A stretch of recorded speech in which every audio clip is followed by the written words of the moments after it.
Cape Town میں کیا ہوا، پاکستان کیوں ہارا، ساری کہانی سامنے آ گئی۔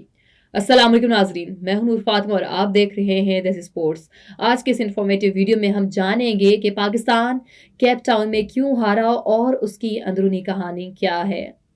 تو آئیے،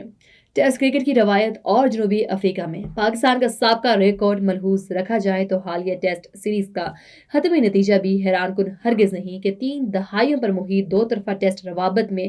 پاکستان فقط 2 ہی میچز اس سرزمین پر جیتنے میں کامیاب ہوا ہے۔ کیپ ٹاؤن میں اگر کچھ حیران کن تھا تو پاکستانی بیٹنگ کا وہ جواب تھا جو جنوبی افریقہ کی طرف سے فالو آن کی ندامت مسلط کیے جانے کے رد عمل میں اس نے دیا۔ شان مسعود کا یہ جواب اگر ایسا شاندار نہ ہوتا تو شاید یہ میچ تیسری شام کا سورج ڈھلنے سے پہلے ہی تمام ہو چکا ہوتا۔ زندگی شان مسعود کے لیے کبھی آسان نہیں رہی۔ اپنے کیریئر کا بہترین وقت انہوں نے ڈومیسٹک کرکٹ اور کاؤنٹی کرکٹ میں محض اس وجہ سے گزار دیا کہ تب کی کرکٹ اسٹیبلشمنٹ کچھ الگ ترجیحات رکھتی تھی، اور پھر جب انہیں ٹیسٹ ٹیم کی قیادت بھی تھمائی گئی تو شائقین کی اکثریت ان کی ناقد محض اس سبب ہو رہی کہ یہ قیادت کی چھڑی انہیں کسی اور سے نہیں بلکہ ان کے ہر دل عزیز بابر اعظم سے لے کر دی گئی تھی۔ پاکستان کی قیادت تھامنے کے بعد شان مسعود کا پہلا دورہ ہی ان آسٹریلوی کنڈیشنز کا تھا جہاں سے خالی پلٹنے والے کپتان عموماً کپتان رہا نہیں کرتے۔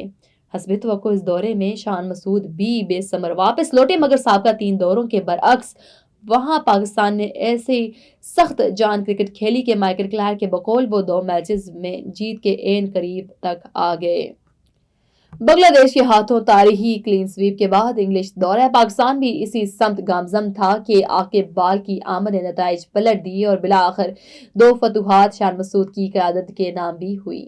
دورہ جنوبی افریقہ پہ اگر پاکستان سے بہت زیادہ توقعات تو نہ تھی، بلکہ سنچورین میں محمد عباس کا جادو پاکستان کو فتح کے اس قدر قریب لے آیا کہ جنوبی افریقی ڈریسنگ روم کا اضطراب بھی کیمروں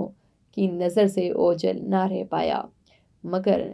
نیو لینڈز میں جہاں ٹیم سلیکشن پاکستان کے لیے سر درد بنی، وہیں سائم ایوب کی انجری بھی الگ خسارہ دے گئی، اور پھر جو بولنگ اٹیک شان مسعود کو میسر تھا اس میں بھی تیز ترین بولر عامر جمال تھے جن کے سوا کوئی دوسرا بولر 140 کلومیٹر فی گھنٹہ کا وہ ہنسا چھونے سے قاصر تھا جو اس پچ پر نہایت ضروری تھا۔ جب تیسری شام ٹیمپا بووما نے فالو آن کروانے کا فیصلہ کیا تو توقع انہیں یہی تھی کہ پہلی اننگز میں رینگ کر بھی 200 کا مجموعہ نہ بنا پانے والی بیٹنگ لائن اگر بہت مزاحمت بھی کر گئی تو بھی 300 تک تھوڑا ہی جا پائے گی، مگر جو جواب پاکستان نے واپس انہیں دیا وہ فالو آن کے جواب میں دہائیوں پرانے ریکارڈ بھی توڑ گیا۔ شان مسعود نے نہ صرف اپنی ٹیم کی اس خفت کے جواب میں بطور قائد ڈٹ کر کھڑے ہوئے بلکہ ایسی رفتار سے رنز پاکستان کے کھاتے میں ڈالتے گئے کہ دیکھتے وہ ضخیم خسارہ گھٹنے لگا اور اننگ سے بھی بڑی شکست کا خطرہ ٹلنے لگا۔